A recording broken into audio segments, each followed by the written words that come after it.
Your Eminence, Your Excellencies, ladies and gentlemen, I am Χρύσα Λαμπρινάκου, the Vice President of the Macedonian Society of Great Britain.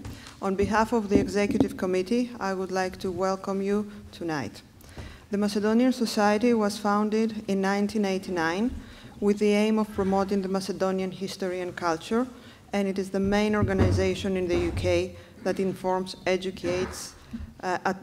and educates the public about Macedonia, its history, its heritage. Today, the Macedonian Society is a modern society that has a group of dedicated people willing to work hard to promote not only Macedonia, but Greece in general. The Executive Committee, and me personally, would like to thank the Levedis Foundation for their invaluable support over the years, which allows us to continue our work. Also, we are particularly grateful to Levedis Foundation for the sponsorship of tonight's event. Without their support, this function could not have taken place. Also, we would like to thank Hellenic TV and Live Media Greece for offering to cover this event. We would like to thank the Friends of Mount Athos and especially Dr. Graham Speake for his help and advice. Also, we would like to thank our panelists for taking part in this event. Special thanks to Dr. Talbot, who traveled from the USA, and Mr. Rηγόπουλος, who traveled from Greece. The future of the Society depends mainly on donations and memberships from our members and friends. As you know, we are a registered charity, and all our events are open to the public. So your support, either by donations or membership, will give us the tools to organize events like this one in the future. Our next event is on the 15th of December, a very prestigious Christmas ball held at the 5-star Royal Garden Hotel, with live music, excellent food, and Christmas atmosphere. Hello. Good afternoon, everyone. Actually, evening.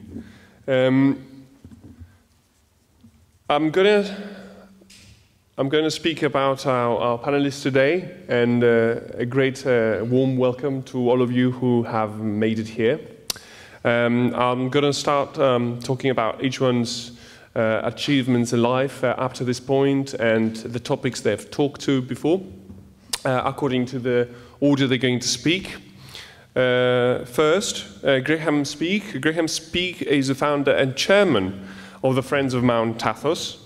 He is a regular visitor to the Holy Mountain and was received into Orthodoxy there in 1999. Trained as a classicist, he holds degrees from both Cambridge and Oxford and is a fellow of the Society of Antiquaries. He's the author of 2 books about Mount Athos. Mount Athos, first Mount Athos Renewal in Paradise, which won the 2002 Criticals Prize, and its sequel, A History of the Athonite Commonwealth, the Spiritual and Cultural Diaspora of Mount Athos. Secondly, Konstantinos Rηγόπουλος, who was graduated from Oxford Brookes University in Oxford with a Bachelor of Architecture degree. He received his diploma degree from the School of Architecture of the Aristotle University of Thessaloniki in Greece. He holds a Master of Science in Protection, Conservation and Restoration of Cultural Monuments from the Aristotle University of Thessaloniki. Since 2007, he has been working at the Center of the Preservation of the Athonite Heritage, KEDAK. His responsibilities are related to projects concerning restoration of the monuments of Mount Athos, and he has been recently appointed as Deputy Head in the Department of the Monument Conservation and Restoration Projects. Thirdly, Alice Mary Talbot, the only lady of our panel today. Dr. Alice Mary Talbot is a historian and has spent most of her career at Dumbarton Oaks, a research institute at Harvard University located in Washington, D.C. She served as an executive editor of the Oxford Dictionary of Byzantium, and for 12 years as Director of Byzantine Studies. Her scholarly interests have focused on monasticism, hagiography, and women's studies. Her recent books include The Life of St. Basil the Younger and The Holy Men of Mount Athos, a volume entitled varieties of monastic experience in Byzantium between 800 and 1453, is currently in press at the University of Notre Dame. Fourthly, Douglas Dales is the Associate Anglican Priest in the East Downland Benefice in the Diocese of Oxford. For many years, he was chaplain of Marlborough College. Married with 3 grown-up children, he has now written a number of books of early medieval history and also of theology. He is a regular visitor of the Holy Mountain, Mount Athos, which he visits each year for retreats at Letin Vatopedi and Simonopetra. In addition, his wife and he have both a strong friendship with the Orthodox monastery here in Essex, in England. And last but not least, Kallistos Ware, Metropolitan Kallistos of Diokleia, holds a doctorate in theology from the University of Oxford, where from 1966 to 2001, he was a fellow at Pembroke College and Spalding lecturer in Eastern Orthodox studies. He's a monk of the monastery of St. John the Theologian in Patmos and an assistant bishop in the Greek Orthodox Archdiocese of Thyatira and Great Britain. His publications include The Orthodox Church, 3rd edition in 2015, and The Orthodox Way. And he is the president of the Friends of Mount Athos. Firstly, I must now introduce Dr. Graham Speake to start. Will give us a talk about the ecumenical nature of Athos, a historical perspective. Please, you can. 17 years have passed since I last addressed your society on the subject of Mount Athos. I had then visited the mountain 10 times and been baptized there. I've now visited a further 9 times and published 2 books about its history. Display copies are available at the back for anyone who's interested in them. The mountain has become my spiritual home. And like a swallow in the spring, I go back there as often as I can. This evening I was asked to talk to you about the history of Mount Athos, but in fact I'm going to speak about the Pan Orthodoxy of the mountain.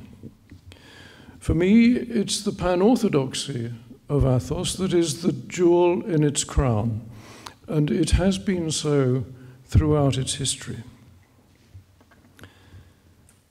Athos is in Macedonia, and Macedonia, as everyone here would agree, is in Greece. But Athos is not Greek. Athos is the spiritual heart of the entire Orthodox world. And if it were ever to lose its pan-orthodoxy, it would lose the greater part of its raison d'etre. Anyone who's been there, or anyone who has had the pleasure of sailing round the peninsula, which anyone can do, will agree that it is pretty inhospitable territory.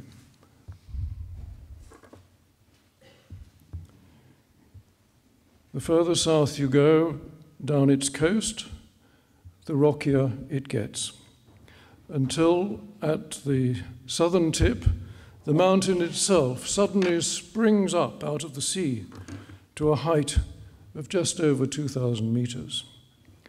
It's ideal country for the ascetic life.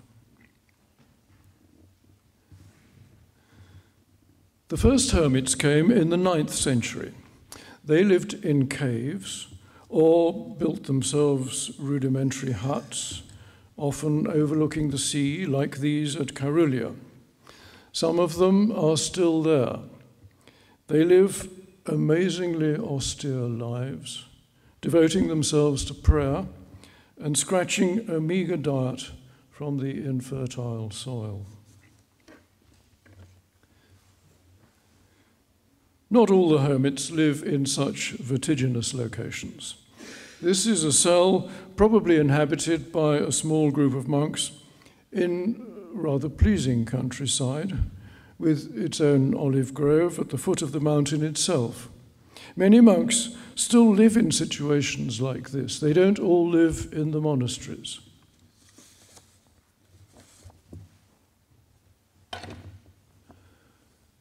Around the year 960, Saint Athanasius the Athonite came to the mountain. He was a native of Trebizond on the Black Sea coast of Asia Minor, and he came first as a hermit. But he was a charismatic character and was already a friend of Nikephoros Phokas, the future emperor, who wanted his company on an expedition to liberate Crete from Arab pirates. Athanasius agreed to go, and Crete was duly recovered for the empire. And on the strength of their Cretan spoils, the two men planned to found a monastery, and Nikephoros agreed to become a monk. Athanasius returned to Athos and started to build. But instead of a collection of cells of the sort that already existed on the mountain, what he built was this, the Great Lavra, a massive Cenobitic monastery, a bit like the Studios monastery in Constantinople. Inside, a protecting circuit of high walls. Nothing of the sort had ever existed on Athos before. He equipped the monastery with a splendid church, which still stands.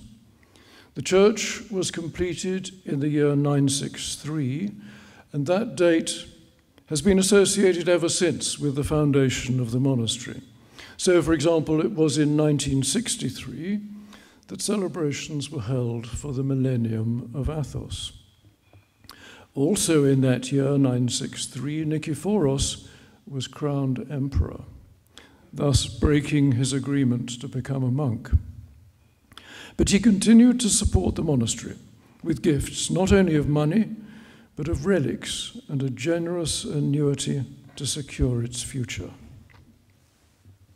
Athanasius also built a refectory for his brotherhood, which is behind this painted facade, and still contains its original marble-topped tables.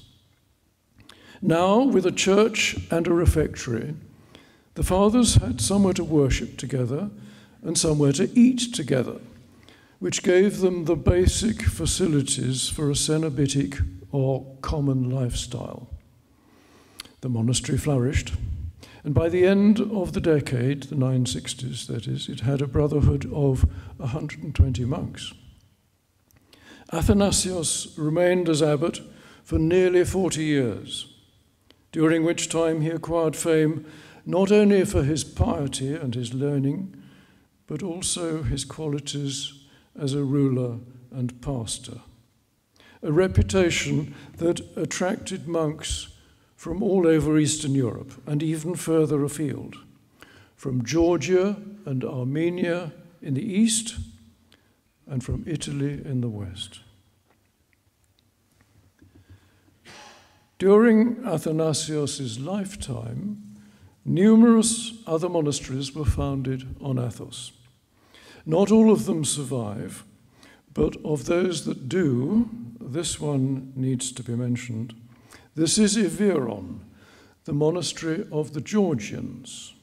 Georgia was an independent kingdom outside the Byzantine Empire, but links between the two were close. And a group of Georgian monks had found their way to Athos and become disciples of Athanasius.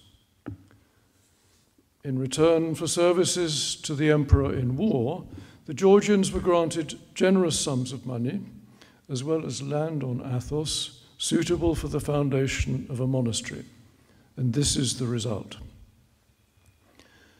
The monastery was equipped with a large church, which stands in the middle of the courtyard, and a refectory. This is not the original one, of course, as well as a library, which still houses one of the richest collections on the mountain today.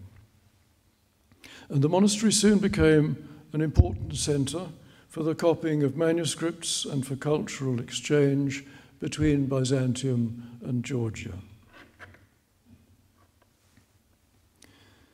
This lonely tower is all that remains of another remarkable institution on the mountain that came from outside the borders of the empire. This was the Benedictine monastery of the Amalfitans, founded before the end of the 10th century by monks from the city of Amalfi on the west coast of Italy. They were first drawn to the mountain by the charismatic reputation of Saint Athanasius, who welcomed them, though it was in fact the Georgians who helped them to found their own monastery in about 985. And it's a tribute to the ecumenical nature of Athonite monasticism at the time that this monastery survived for more than 300 years. One could scarcely credit the existence of a Benedictine house using a Latin rite on Athos today. So far, we've had Georgians arriving from the east and Italians from the west. Now, by the start of the 11th century, we have evidence of Russians arriving from the north. Their country had only recently received Christianity with the baptism of Prince Vladimir of Kiev in 988. Yet by 1016, there is already a record of a Russian presence on Athos. And this is where it was. It's still a Russian house today, the Skeet of Bogoroditsa, but it stands on the site of the former monastery of Xilurgu, which means of the carpenter. Here is its church, which dates from the early 11th century and is dedicated to the Dormition of the Mother of God. By 1169, the Russian Brotherhood had grown substantially and needed a larger site, which was duly found for them, and the ruined monastery of St. Panteleimon was given to them with permission to rebuild it. Only 1 or 2 monks live there today, because in 1765, most of the Russians moved to a new site by the sea, where they remain to this day. Meanwhile, the peoples of Eastern Europe, even if they remained politically independent of the Byzantine Empire, all owed their religion and much of their culture to Byzantium. They shared common cultural values, and they formed an unofficial community which we now know as the Byzantine Commonwealth. They all looked to Constantinople for ecclesiastical authority, and as Athos emerged as the international centre of Byzantine spirituality, they looked to the mountain as the monastic focus, where they all aspired to have a place of their own. Thus they formed a new spiritual and cultural community, which I have named the Athonite Commonwealth. Next on the scene were the Serbs, who took advantage of the growing weakness of the empire in the late 12th century and cultivated cultural relations with their Byzantine neighbours. In 1193, a prince of the Serbian ruling family became a monk on Athos with the name Savas. 3 years later, his father abdicated and joined his son on Athos with the name Simeon. And in 1198, the two of them, Savas and Simeon, were granted ownership of a derelict Greek monastery, and together they founded the new Cenobitic monastery of Hilandar, which you see here. With support from Serbia, as well as from the emperor, the monastery flourished, and by 1204 it had 90 monks. It was equipped with the usual requirements for a Cenobitic monastery, such as this beautiful church, which was actually rebuilt in the 14th century. And the church contains the famous tricherusa, or three-handed icon of the Mother of God. And, of course, a refectory, whose walls are decorated with fine frescoes of the saints.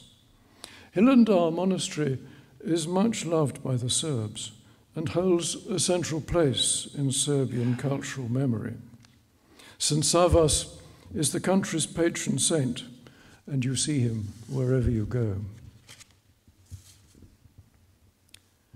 Bulgarians had probably been on Athos from the 10th century, but the monastery of Zographou, which is their monastery today, seems not to have become Bulgarian before the 13th century. Its port tower, shown here, dates probably from the late 15th century. The monastery itself lies a few kilometers inland and is surrounded by dense forest. And its massive church dates from the start of the 19th century and is dedicated to St. George. The Romanians were not organized ecclesiastically before the 14th century, when the Metropolitanates of Moldavia and Wallachia declared their allegiance to Constantinople.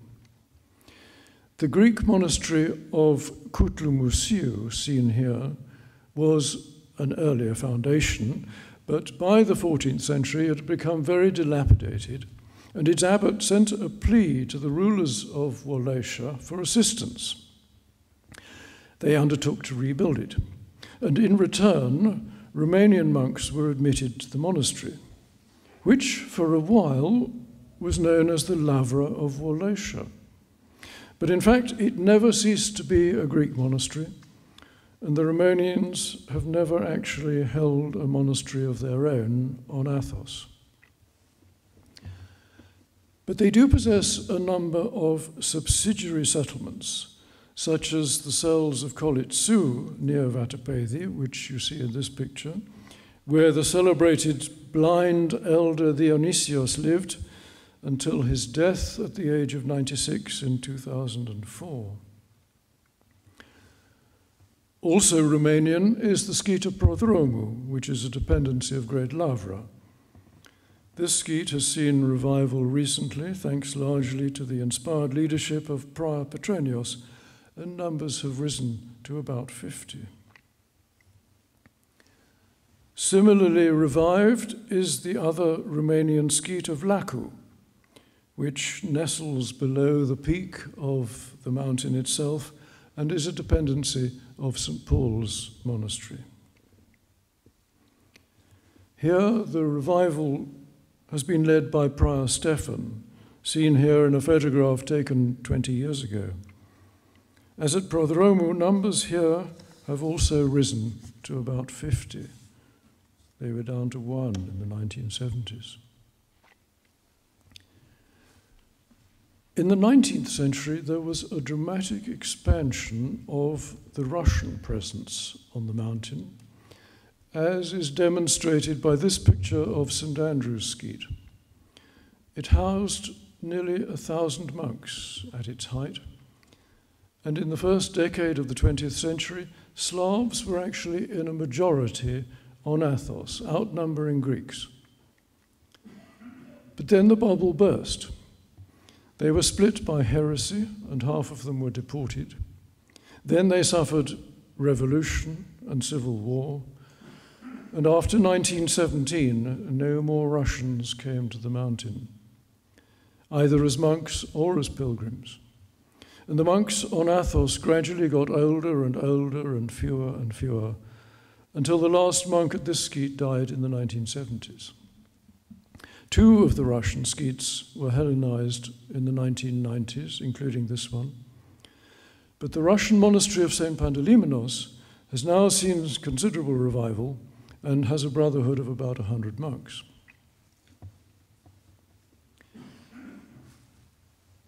In 1912, Athos was finally liberated from the Ottoman Empire, And here is the holy epistasia, or governing body of the mountain, for that year, proudly guarded for the first time by Greek Evzones.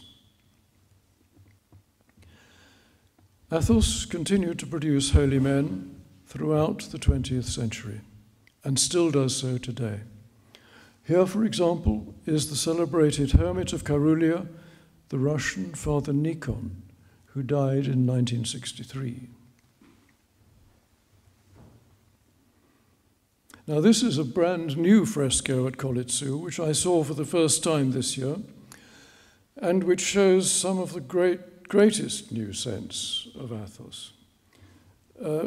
From the left, you see portrayed, first of all, Saint Silouan, the great Russian elder who's revered throughout Russia today. Then Saint Porphyrios of Kafsakolivia, famous for his gifts of spiritual discernment, who was canonized as recently as 2013. Then Saint Paisios, who was canonized by the Ecumenical Patriarchate only 3 years ago, and whose icon you see everywhere in Greece today. And then St. Gideon of Karakalu, the new martyr. That's a brand new fresco just put up in the Romanian cells at Kallistos. This is Elder Joseph the Hesychast, who lived in a remote cell in the Athonite desert, and who is regarded as one of the chief architects of the revival that took place on Athos in the second half of the 20th century. This is the cell where he lived.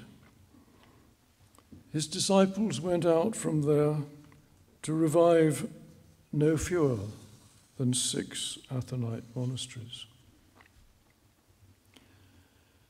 One of them was Elder Joseph of Vatopedi, seen here on the left of this photo, while his spiritual child, Abbot Ephraim of Vatopedi, on the right, tonsures a new monk.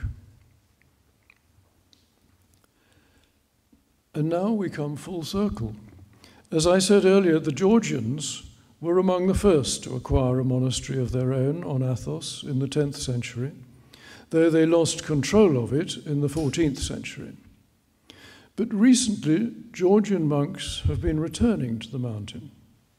And here we see new cells being built by the monastery of Vatopedi specifically to accommodate Georgian monks. And here in my last picture is Patriarch Kirill of Moscow visiting the Serbian monastery of Hilandar in 2013. There is no question that the Russians are back. The Pan Orthodoxy of Athos is as vibrant as ever, and Athos remains the spiritual heart of the entire Orthodox world. Thank you. Good evening. First of all, I would like to thank the Macedonian Society of Great Britain and especially the President, Ms. Venturi, for the invitation to give this lecture. It is an honor for me, and I really enjoy being among you tonight. I hope at the end the whole presentation meets your expectations. The origin of the Athonite heritage is dating back to the Byzantine Empire. The emperors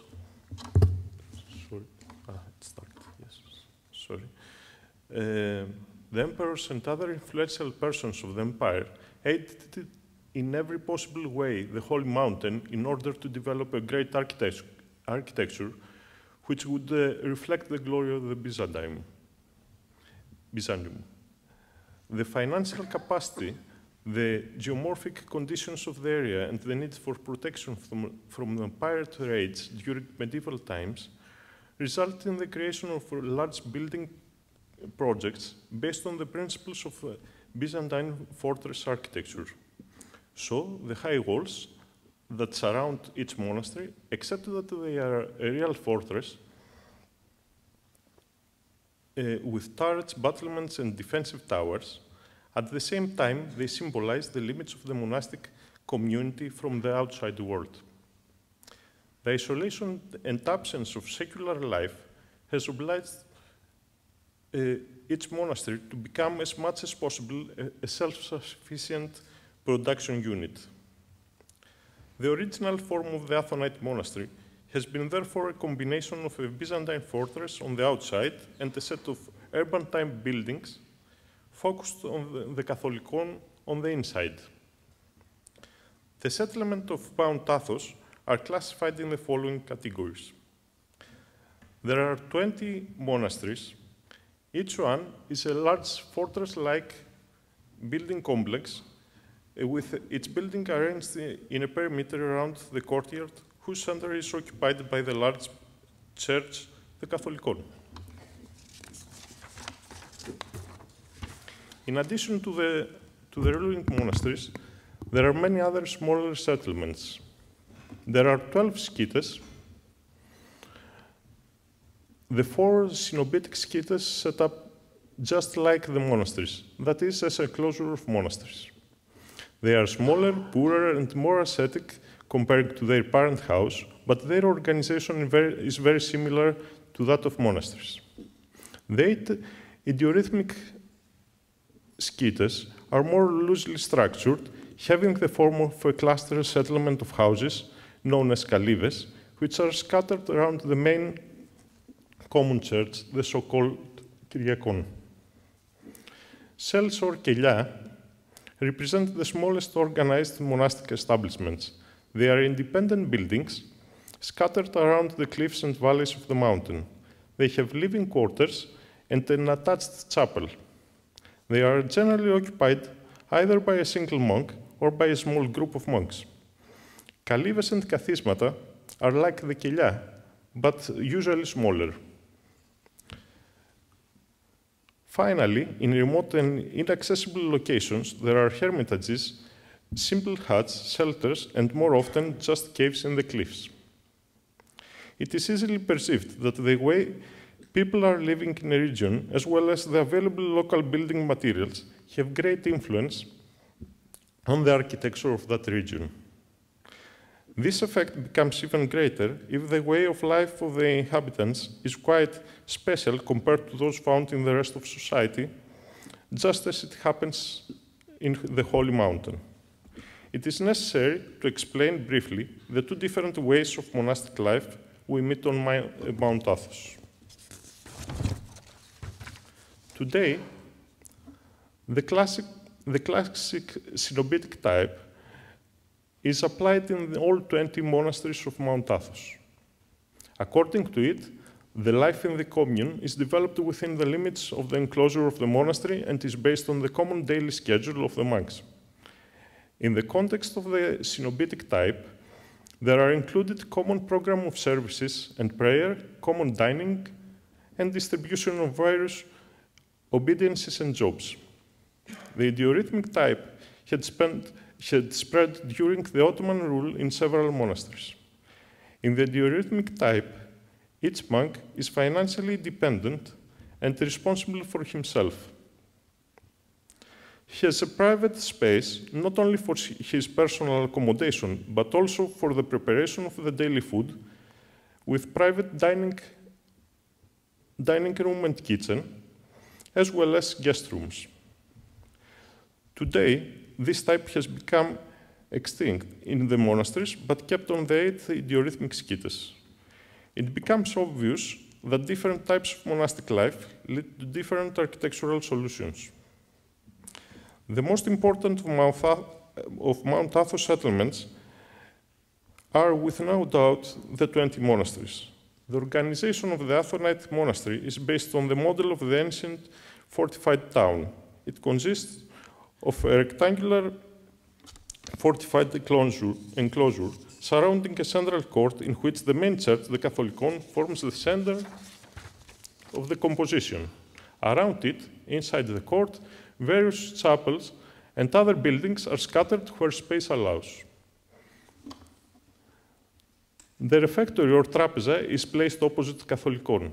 The entrances of the 2 buildings are closely related, stressing the processional link. The perimeter houses communal facilities like storehouses, offices, working areas, and the monks' accommodation, as well as the guest house and the hospital. Defense is provided by making the inside of the court the main facade, avoiding outside window on lower levels and piercing the enclosure with a single strongly defended gate and passage.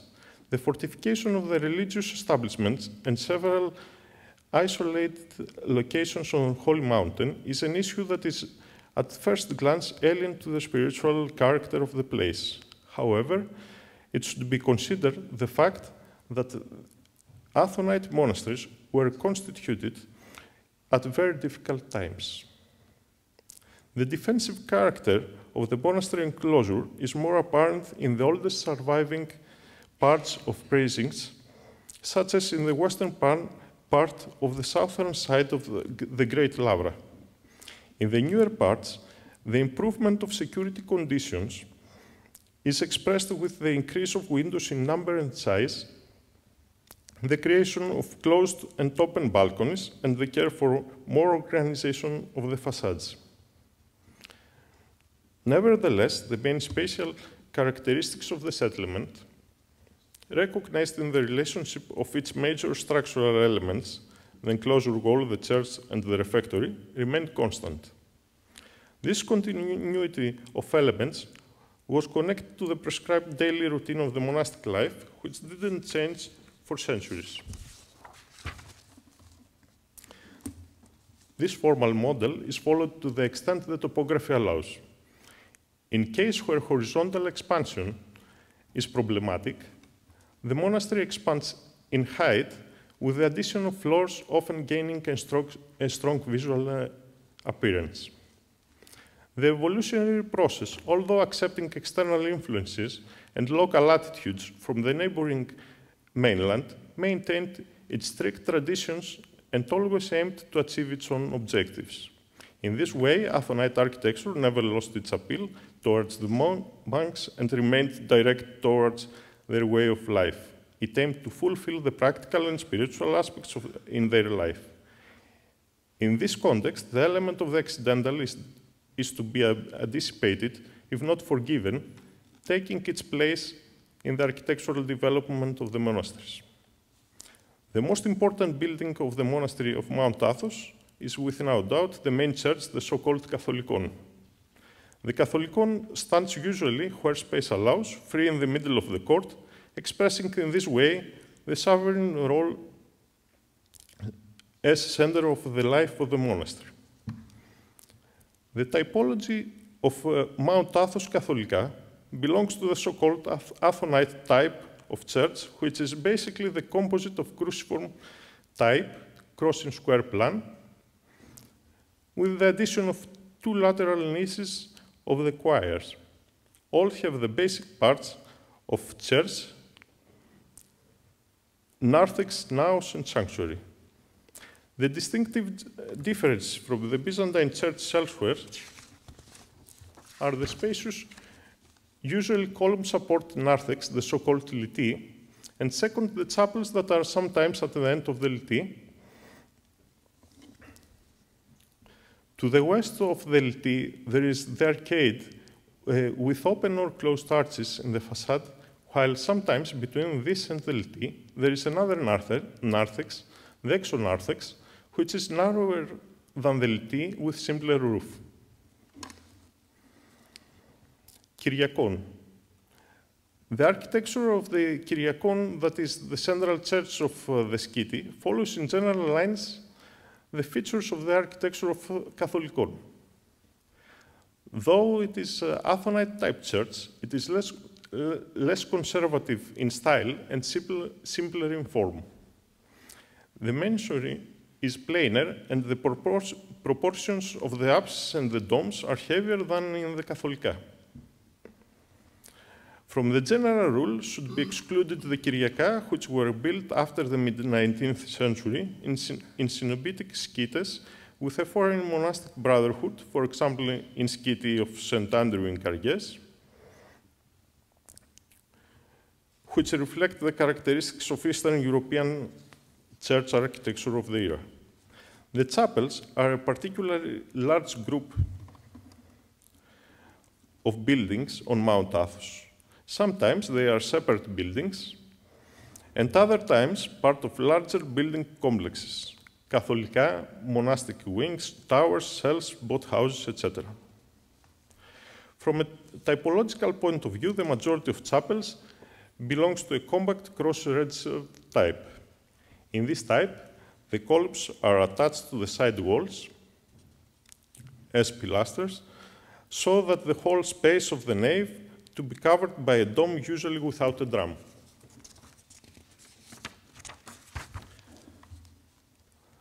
The refectory or trapeza is the most important building after the Catholicon in the monasteries of Mount Athos.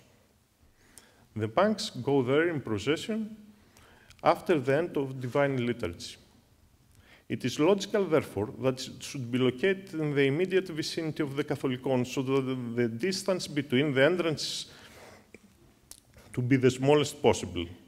When the area of the monastery allows it, the refectory is an independent building, like in Great Lavra and Vatopedi. Otherwise, as it usually happens, the refectory is part of the wing which is most close to the Catholicon. The interior walls of refectories are decorated with religious images, stressing the sacred character of the building. The older ones having solid built tables, and the later ones long wooden tables. The architectural shape of the building is closely related to its function. It is a long rectangular hall, usually with an apse on its shorter side. At that end, usually is the niche with the abbot's table.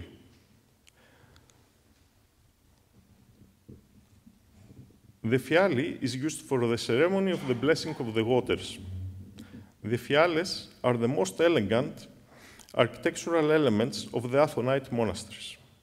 These are small circular buildings covered with a mud brick hemispherical dome, which is supported through brick-built also arch by 8 marble pillars.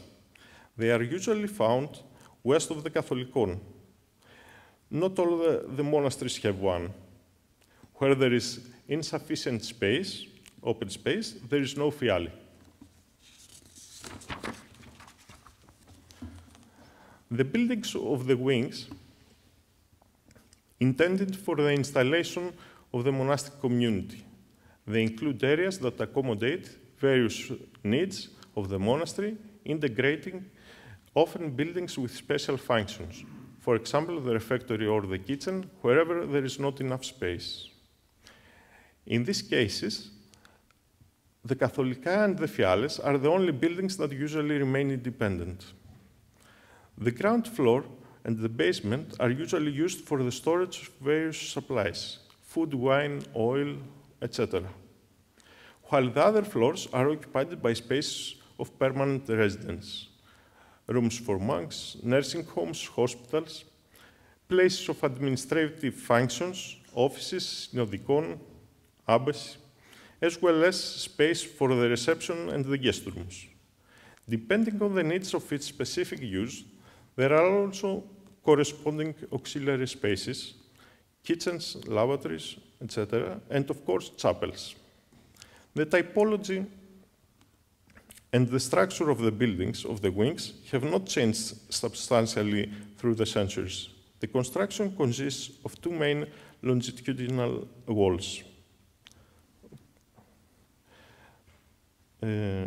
Depending on the specific layout of the rooms, on the upper floors, the access is usually achieved either through successive galleries that occupy the side of the building towards the courtyard, or through internal corridors along the central axis.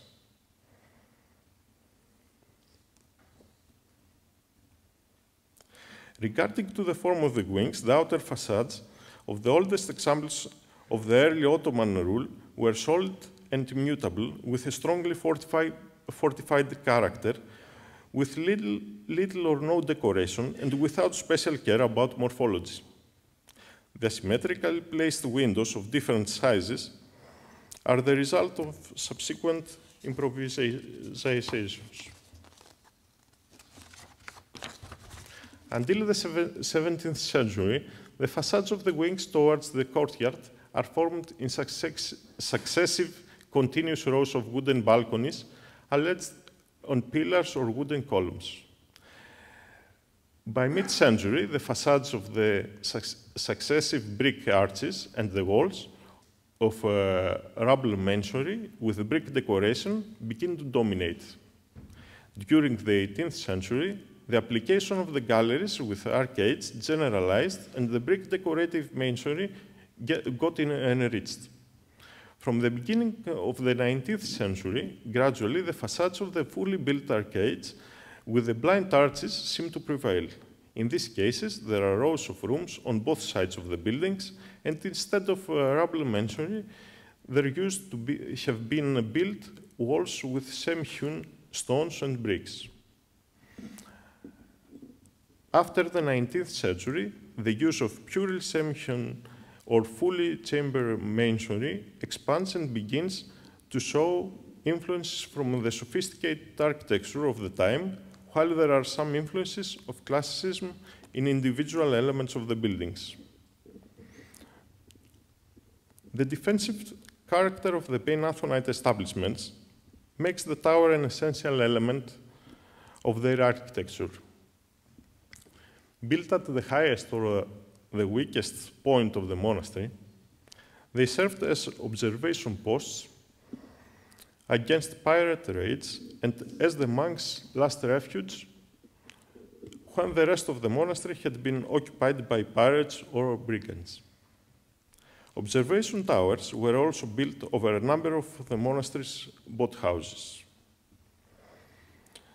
Towers are buildings of square plan, constructed with a rubble masonry. They have a staircase inside, a chapel at the top, and embrasures or machicolations all around. The walls of the lower floors are shaped for safety reasons with no openings, but on the upper floors there are few small openings. On the ground floor, there are water tanks and storage spaces, while on the upper floors, space for the accommodation of the people residing there. On the highest level, there are built narrow, closed balconies with machicolations in the floor to assist in the defense against the besiegers.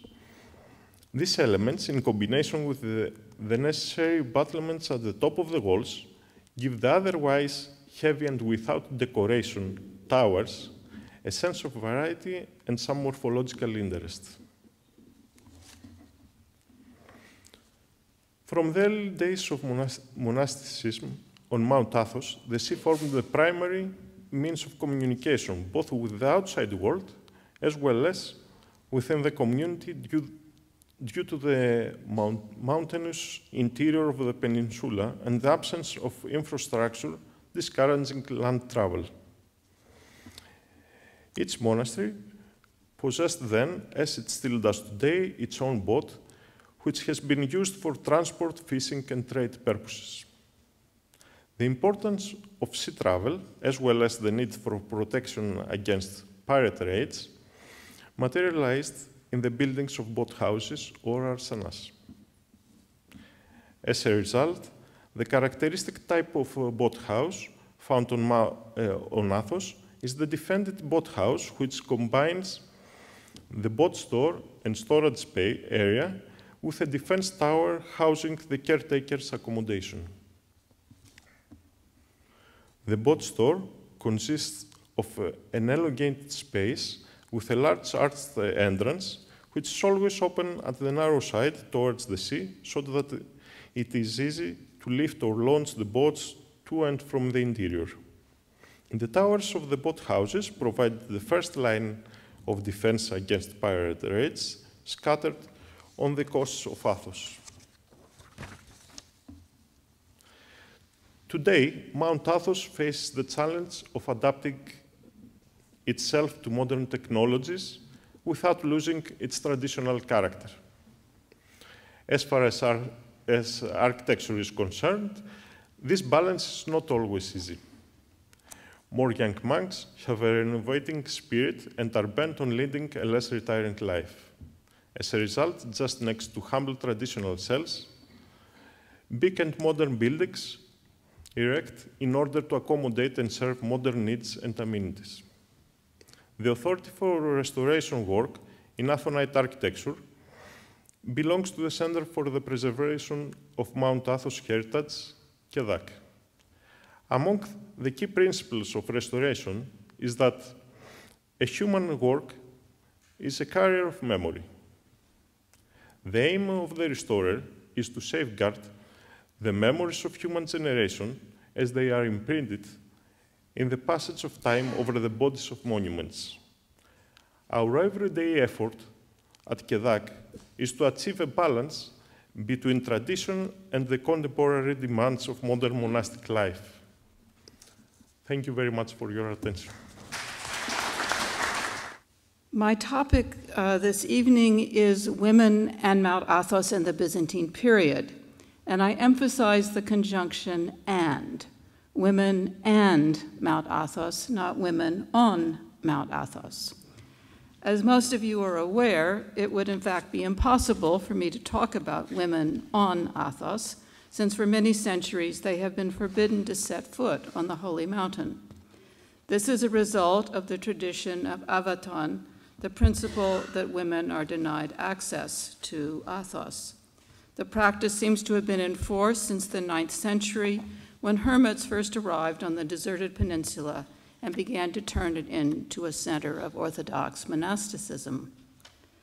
The prohibition of the presence of women on Athos represents an extension of the traditional monastic rule of Avaton, observed with different degrees of rigor at different institutions, that prohibited men and women from entering a monastery housing monastics of the opposite sex.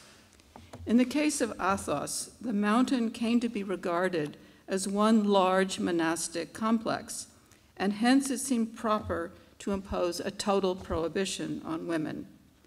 Justification for the practice was found in legendary traditions of uncertain date to the effect that Christ had granted Athos to his mother, the Virgin Mary, and thus the peninsula became off limits to all other women. Another legendary tale recounted that when the 5th century Empress Galla Placidia visited the Vatopedi Monastery, and this would have been a chronological impossibility since it was not founded until the 10th century, a voice came from an icon of the Virgin ordering her to leave and stating that only one queen, the Virgin, was allowed on Athos and no other woman was permitted to set foot on the peninsula. It should be emphasized that the ban on women on Athos was an unwritten rule. No legislation or monastic rule of the Byzantine era explicitly excludes women from the Holy Mountain, although such an exclusion is implied in some of the regulatory documents. The 10th century rule of St. Athanasius for the Great Lavra, for example, states, and I quote, "You will not own any animal of the female sex for the purpose of doing any work which you require, because you have absolutely renounced all female beings," end quote. No later Byzantine legislation contains a more specific prohibition on women. It seems that the principle of Avaton was so ingrained in Athonite custom law and tradition that it was unnecessary to put such a rule in writing. And in fact, the traditional prohibition sufficed. During the Byzantine era, that is up to 1453, I know of only 3 instances when women visited the peninsula. Around 1100, several hundred families of nomadic Vlach herders moved onto Athos to pasture their flocks of sheep and goats. Not only did Vlach girls work as shepherdesses, but they brought cheese, milk, and wool to the monasteries and baked bread for the monks. Shortly thereafter, the Patriarch in Constantinople learned of the scandal and expelled the Vlach shepherd families. In 1308, at a time of crop failure, at least 2 families from Ierissos, which is a town on the frontier with Athos, sought refuge at the monastery of Vatopedi because of famine and their fear of attack by the Catalan Grand Company. As a final instance, during the winter of 1347-48, Jelena, the wife of the Serbian Tsar Stefan Dusan, spent several months at the Serbian monastery of Hilandar in an apparent attempt to flee the Black Death. In this case, the monks were in no position to deny hospitality to Stefan and his wife, since the Tsar had recently conquered the Chalkidiki Peninsula and had subjugated Athos under his control. My own scholarly research on investigating the relations of women with the Holy Mountain began almost 25 years ago on the occasion of a symposium on Mount Athos organized by Bishop Kallistos and Professor Anthony Breyer at the University of Birmingham. When Tony Breyer invited me to give a paper on the subject of women and Mount Athos, I at first protested that it was an impossible topic. But he encouraged me to accept the challenge, saying, "Look into it. I'm confident you'll find something." And he was right, for unexpectedly, the rich archives of the Athonite monasteries, which have been slowly but steadily edited over the past decades by teams of Greek and French scholars, turned out to contain quite a bit of information.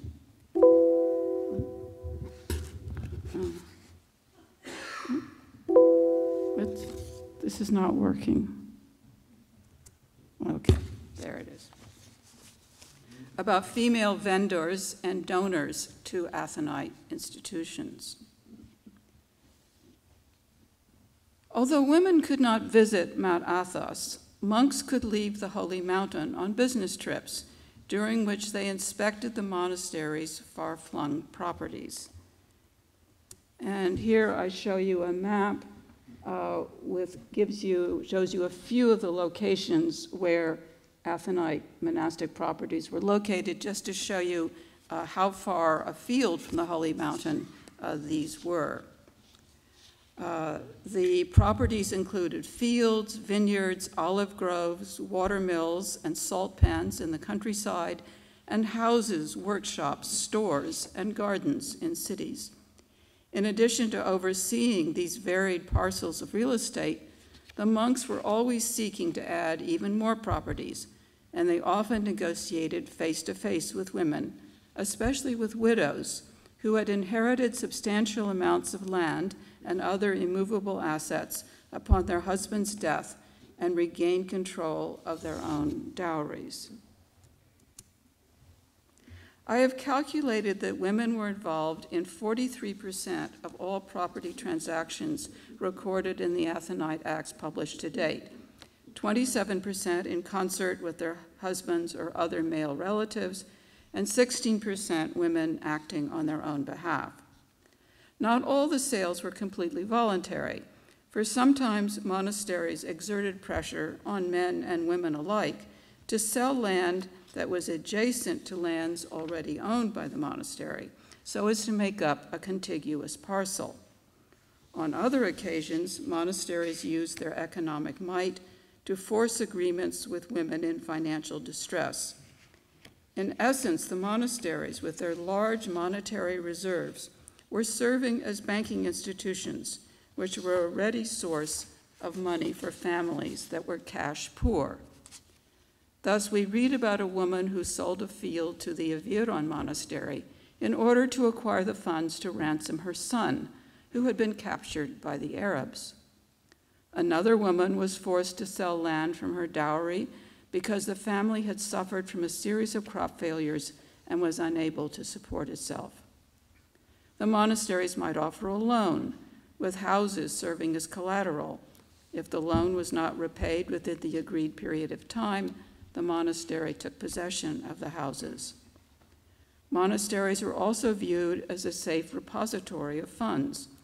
A woman who sold property to the Hilandara monastery, for example, asked that the monastery hold on to half the sale price until such time as she needed the cash for her daughter's dowry. A second principal category of transactions involving women was acts of donation. They, in turn, can be divided into two groups: donations in exchange for an annuity and donations in exchange for prayers or commemoration. A so-called adolphaton, or fellowship, was a type of annuity which monasteries granted to generous donors, normally involving the provision of foodstuffs for life. For example, a widow might make an agreement with an Athonite monastery to receive for the rest of her life an annual allotment of wheat, dried legumes, cheese, wine, and olive oil in exchange for a gift of money or land. Much more common, however, was the donation of property to Athonite monasteries in exchange for spiritual benefits, the prayers of the monks for the salvation of one's soul, or for the posthumous commemoration of the donor or family members. A prime example is an elderly woman named Nymphadora, who lived in a village near the border of Mount Athos and had become a nun after her husband left her to take monastic vows at the Xeropotamu Monastery. Nymphadora was much dismayed that she too could not enter a monastery on the Holy Mountain, although she acknowledged that Athos was not accessible to any woman except for the Virgin. Despite her disappointment, in her will she expressed her spiritual yearning by donating some properties to Xeropotamu, including a church, 2 monastic cells, and a wine cellar with all their contents. Her other legacies included a vineyard, a garden and orchard, 2 houses, and 2 large mechanical wheels, evidently lifting devices used in iron mining operations. She made this major bequest in exchange for the monk's promise to offer a prayer to the Virgin on her behalf at Vespers every Monday, to say the liturgy in her honor on Tuesdays, to drink a cup of wine in the refectory on her behalf, and to provide her with an annuity for the rest of her life. After she died, a liturgy was to be celebrated annually on the anniversary of her death for, quote, as long as Orthodoxy continues to hold sway on the holy mountain of Athos, to quote the words of her will. One of the most important surviving documents about women's pious donations is another will, the late 11th century testament of Kalli Pakuriani, which you see on the screen. She was the childless young widow of an aristocratic general who lived in Constantinople.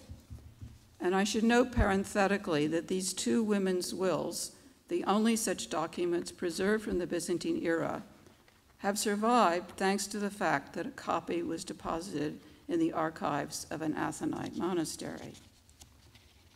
Kalli's husband had developed strong spiritual ties with the Eviron Monastery on Athos during his lifetime and made arrangements for his burial there in a marble sarcophagus. One of the bequests in his will was payment to the monastery for his funeral and burial expenses and subsequent commemoration. Once widowed and herself in failing health, Kalli became the nun Maria and seems to have established a kind of household convent in her mansion in the capital, where she lived together with her mother, sister, a couple of friends, and some servants who also took the veil. Kalli Maria, who had inherited the bulk of her husband's estate, gave Eviron property near present-day Drama to ensure the perpetual commemoration of her husband.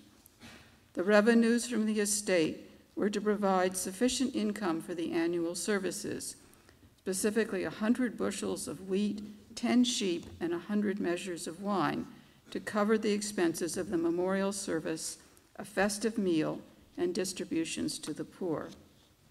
It should be noted that these commemorative services were especially important for Maria, who was childless and could not count on her descendants to arrange these memorial liturgies. One noteworthy aspect of the relationship between Maria and the Eviron Monastery was that her husband had requested that she be buried at Eviron alongside him, an inconceivable possibility on a holy mountain, which excluded women even in death. Maria herself did not follow up at her husband's wish, instead leaving instructions that she was to be buried wherever she happened to be at the time of her death.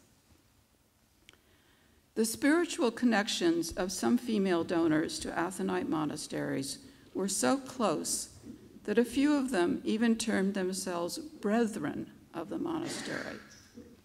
When a woman called Maria and her husband Constantine gave property to the Great Lavra, Maria wrote as follows in the act of donation, and I quote, "During our entire life we have been devoted to the Lavra and have much faith in it.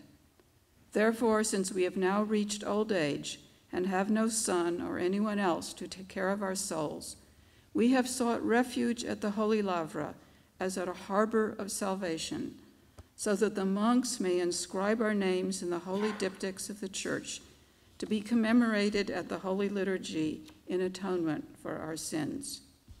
From now on, we will be united with the monks in spirit, having become one soul with them, and being brethren of the Lavra, since it is our mother from now on, and we are her children," end quote. Although she was physically separated from Athos, Maria viewed the abbot as her spiritual father, the Lavra as her mother, and herself as one of the brethren and children of the Lavra. In addition to immovable properties such as fields, vineyards, and olive groves, women also made donations to Athonite monasteries of small portable objects such as icons, liturgical vessels, manuscripts, and works of minor art, including crosses and other objects and precious metals. In her will, Kallipa Kuriani stipulated that the following items were to be sent to Eviron, the burial site of her husband: 2 icons with silver frames, one of Christ and one of the Virgin, a silver cross, and 2 silver lampstands. These were intended to adorn her husband's tomb and were given, quote, "on account of my great love for Athos," end quote. Another monastery, Vatopedi, was to receive 2 other icons, one of the Deasis, one of the Baptism of Christ, and some liturgical books from her private chapel. We can get some idea of the nature of these gifts of a wealthy aristocratic woman from some similar objects from the late Byzantine period that are still preserved on Athos today.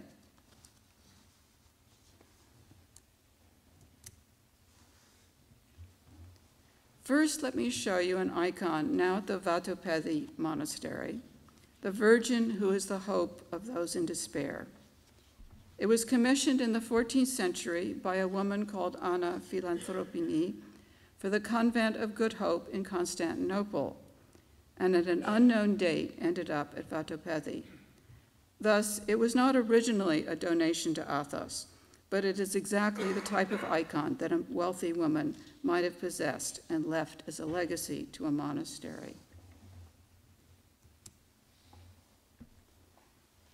This cross, sheathed in silver gilt, was given by the wife of the Emperor Manuel II Palaiologos, Helena, to the Dionysiou Monastery in the 15th century, and its inscription describes it as a votive offering. One can also find in the libraries of Athos a number of important manuscripts presented by female donors. In the early 14th century, Irene, probably Yolanda of Montferrat, the second wife of Emperor Andronicus II, gave the Lavra a lectionary of very large format and requested the prayers of the monks who read from the beautifully illuminated volume that included this beautiful evangelist portrait and elaborate headpieces. In the mid-14th century, another empress, Anna of Savoy, mother of John V Palaiologos, commissioned the manufacture of a psalter in the most famous scriptorium in Constantinople, that of the Odigon Monastery. It was destined for Eviron and was intended as a thank offering to the monastery on behalf of Anna and her son. It also was distinguished by elaborate headpieces. And so, to conclude, although Byzantine women were not able to visit the monasteries of Mount Athos in person, many of them formed spiritual relationships with these institutions through pious donations, often termed psychika, or gifts of the soul. In return for their generous offerings, they might receive bodily sustenance, such as food provisions for their remaining years, or have their names inscribed in the so-called diptychs of the church, which recorded the names of those supporters of the monastery for whom prayers or liturgy were to be said during their lifetimes and on the anniversary of their deaths. For major donors, the rewards were even greater, even though it was impossible, as we have seen, for Kali Maria Pakuriani to be buried alongside her husband at Iviron, as was his wish. The couple was honored as founders of the monastery, and on the anniversary of their deaths, all the abbots of Athos were invited to Iviron for the memorial service and banquet. Thank you for your attention. Well, good evening, and thank you very much for your kind welcome and hospitality. I think it would be fair to say that our marriage has been sustained by Greek hospitality from the time of our honeymoon on Paxos through many, many visits to Greece. And also, my ministry as an Anglican priest has certainly been mightily supported by Orthodox theology and friendship, and have had the privilege of going to Mount Athos as a pilgrim for the last dozen years or so. So why should an Anglican priest make a regular pilgrimage to Mount Athos each year in Lent? Well, partly because in Anglican tradition, an annual retreat is an expected part of a priest's life and ministry, indispensable in my experience. But also because the renewal of Mount Athos in our time is of the utmost spiritual significance for the whole Christian church. Indeed, its renewal has to be seen in a wider context, the widespread renewal of monastic life across Greece. For example, the large women's monastery at Ormelia in Halkidiki, which is an outpost of Simonas Petra. We could also place the renewal of Mount Athos in the context of the renewal of monastic life more widely in Russia, Egypt, America, and in parts of Europe. In these monasteries today, young and well-educated young people and others commit their lives to the service and worship of God, and in this they have wide support from among the laity from whom they come. There is another reason for taking a keen and encouraging interest in Mount Athos. It is important that its life and witness is properly understood and appreciated in the West. This is one of the reasons for the work of the Friends of Mount Athos. And visiting Mount Athos certainly leads to many interesting encounters with Christians from across southeastern Europe and from Russia, Ukraine, as elsewhere. Simonas Petra also has close links with Christians in Syria and Lebanon. The economic suffering of these regions is known, of course, but not always well known and understood in the West. And the pastoral work of these monasteries on Athos and across Greece is now of decisive importance to many people who are enduring the austerity and poverty caused by the current ongoing economic crisis. Finally, I think it's important that Athonite monks sense the support and prayers of Western Christians. The presence of Russian influence on the Holy Mountain is strong and can be overbearing, and it has caused difficulties in the past. Mount Athos is a truly ecumenical environment, and this breadth of spirit needs to be sustained and encouraged. I normally go to the Holy Mountain at the end of March, as spring is just beginning. And the centrality of the presence of Christ, whose name is being invoked so sincerely and sensitively, is the first thing that always strikes me when I share in an Athonite service. The private recitation of the Jesus Prayer is the hidden counterpoint to the corporate chanting of the divine offices. It is also the hidden bond of love between all the participants during the long hours of worship. I use the word sensitivity deliberately because that is what often comes across from individual monks. Their kindness and generosity of spirit, springs from their sensitivity to the presence of Christ in their guests. This is the true grace of monastic life, Eastern and Western, for as St. Benedict said in his rule, let a guest be welcomed as if he were Christ himself. The ability of these great monasteries to make a stranger from another part of the Christian church so welcome and at home over so many years is a gracious gift and witness indeed. I remember, for example, strongly, the overwhelming sense of the presence of Christ in the pre-sanctified gifts at a solemn Lenten celebration at Simenus Petra, even though as an Anglican priest I was not an active recipient. Now, by training and temperament, I'm a church historian, and I've been fortunate to have had the time and opportunity to study deeply and to travel widely in Europe and elsewhere, including visits to many monasteries. And the historical significance of the Holy Mountain is, of course, immense, as Graham Speake has demonstrated in his 2 masterly studies. And to be plunged into the rich treasury of Vatopedi, for example, is a unique experience, as it is to worship there in the church that is 1,000 years old, complete with so many of its original decorations. The monastic tradition is one of the most abiding threads that unite the church across the century, and the renewal of Mount Athos, and for that matter of monasteries in Egypt and Russia as well, is a striking sign of this spiritual reality, as well as a rebuff to the apparently inexorable progress of Western secularism. What is palpable while being a pilgrim on the Holy Mountain is the transformation of the sense of time. It is not just that the past is so manifestly the foundation of the present there, it is that time is revealed in its proper perspective as the narthex of eternity. Time spent on Athos is an engagement with the inner structure of reality.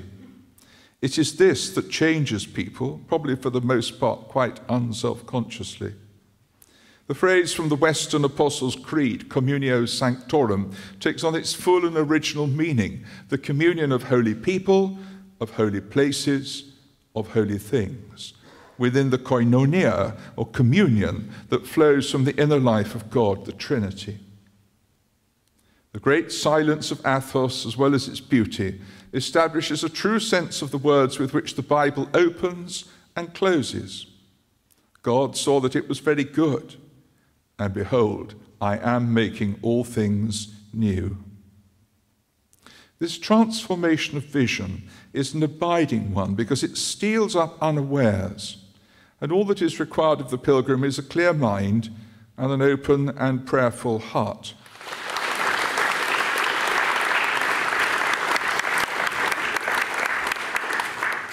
I should like to speak now about the purpose of monasticism, whether on Athos or elsewhere. What is the monk here for? What is his essential task? And what service does the monk render to the Christian community or the world at large? Let me start with a modern answer by a Finnish Orthodox writer, Tito Colliander, but his words apply to Athos. A monk was once asked, "What do you do there in the monastery?" He replied, "We fall and get up, fall and get up, fall and get up again." There you have the idea that the monastery is a place of continual repentance, of constant conversion. And that is not just a modern answer, but it is an ancient answer as well. We find it, for example, in a key text, the Gerontikon, or Sayings of the Desert Fathers, a text which is held in honor on Athos as elsewhere. For example, one of the Desert Fathers is asked by his disciple why he sits alone in his cell and weeps. And he answers, I am weeping for my sins. St. Anthony, pioneer in the monastic life, says, this is a person's chief work, always to blame himself for his sins in God's sight. In Syriac, the term for a monk is a mourner. So the monk, looked at by himself, is the sinner, the poor man, defined not by what he does for others, but by his own need. A person comes to the monastery not because he makes any claim to transform society around him, but because he feels himself to be a sinner and is seeking salvation. St. Isaac of Nineveh, writing in the 7th century, is one who says, a monk is one who spends all the days of his life in hunger, thirst, and mourning for the sake of the expectation of the heavenly hope. That is a rather somber answer. What is the monk doing? And it may seem to be also a selfish answer. Does the monk care only about his own salvation without thought for the other members of the Christian family? So what services do the monasteries render to society, whether in Athos or elsewhere? A first feature that the monasteries perform, not very frequently but sometimes, is evangelism. Some of the Athonite monks have gone out to preach the Christian faith, to go round as missionaries. One outstanding example of this is in the 18th century, St. Cosmas the Aetolian, who was a monk of Philotheu on the Holy Mountain. And he went out on a series of missionary journeys round northern Greece at a time when the Christian community as a whole was at a low ebb.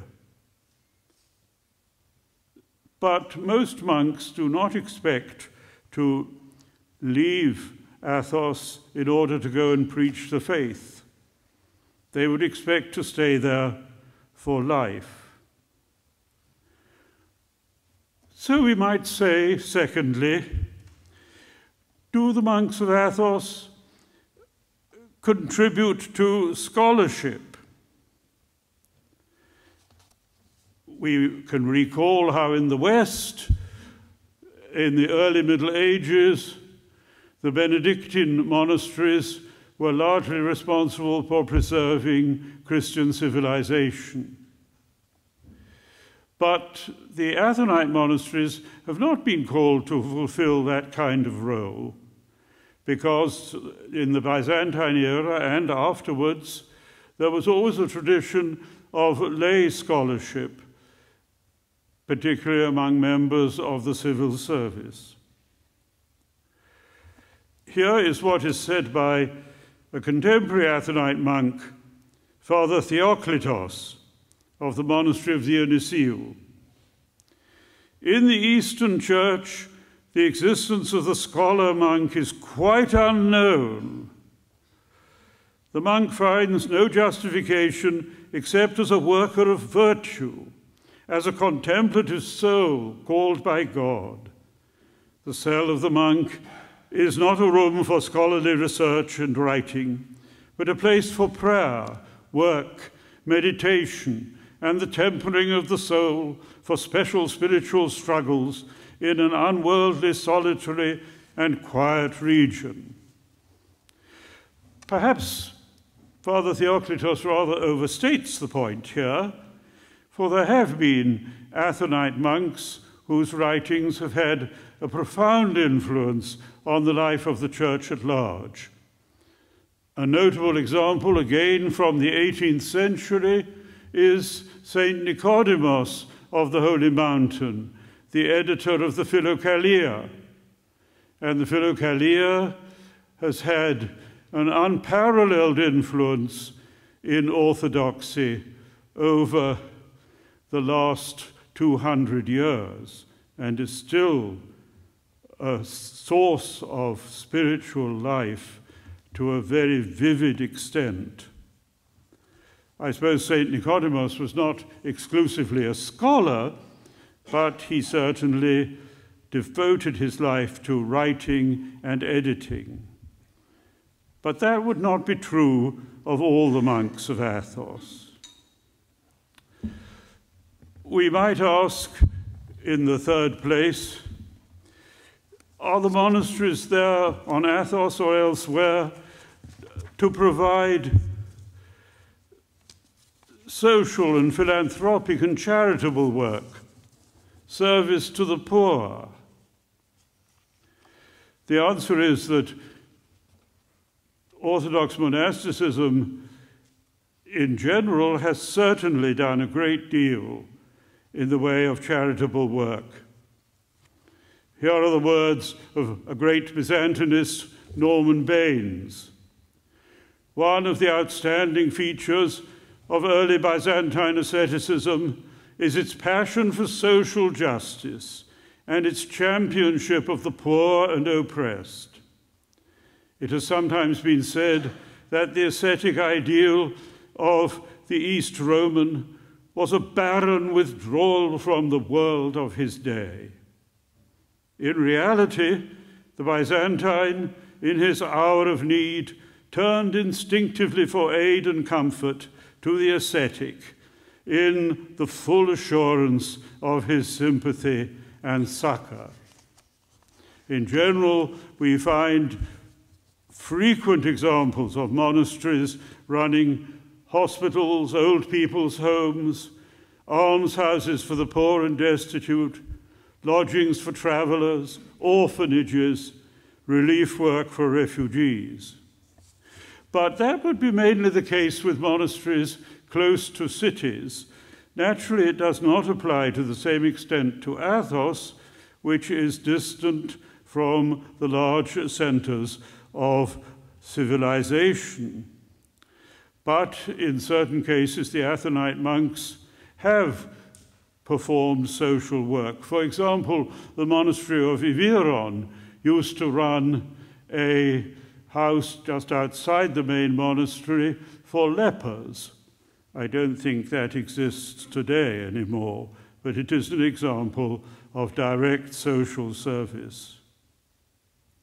But perhaps a fourth feature is an important example of what the monasteries do for others, and that's been already mentioned by the last speaker: hospitality.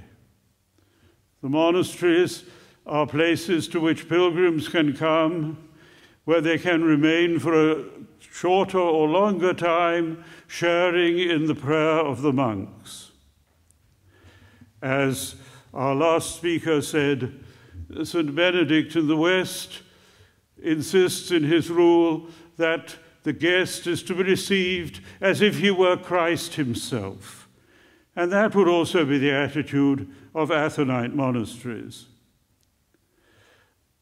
I remember talking once with the abbot of the monastery of Dionysiou, Father Gabriel, who held office for some 50 years. And he said, many of the monks regard visitors as a distraction and an annoyance. This is quite wrong. The reception of pilgrims, the providing of hospitality, said Father Gabriel, is an essential part of our monastic vocation. And he continued that as regards the money that comes into the monastery, this he divided into three parts. The first part would be used for the upkeep of the buildings, often old and very expensive. The second part of any income to the monastery, he said, would go towards the needs of the monks. But the third part would be devoted, 1/3 of all the resources of the monastery, to entertaining pilgrims. So that is an essential task for the monk. The problem today is that many of those who come to the Holy Mountain do not come as pilgrims, but as tourists.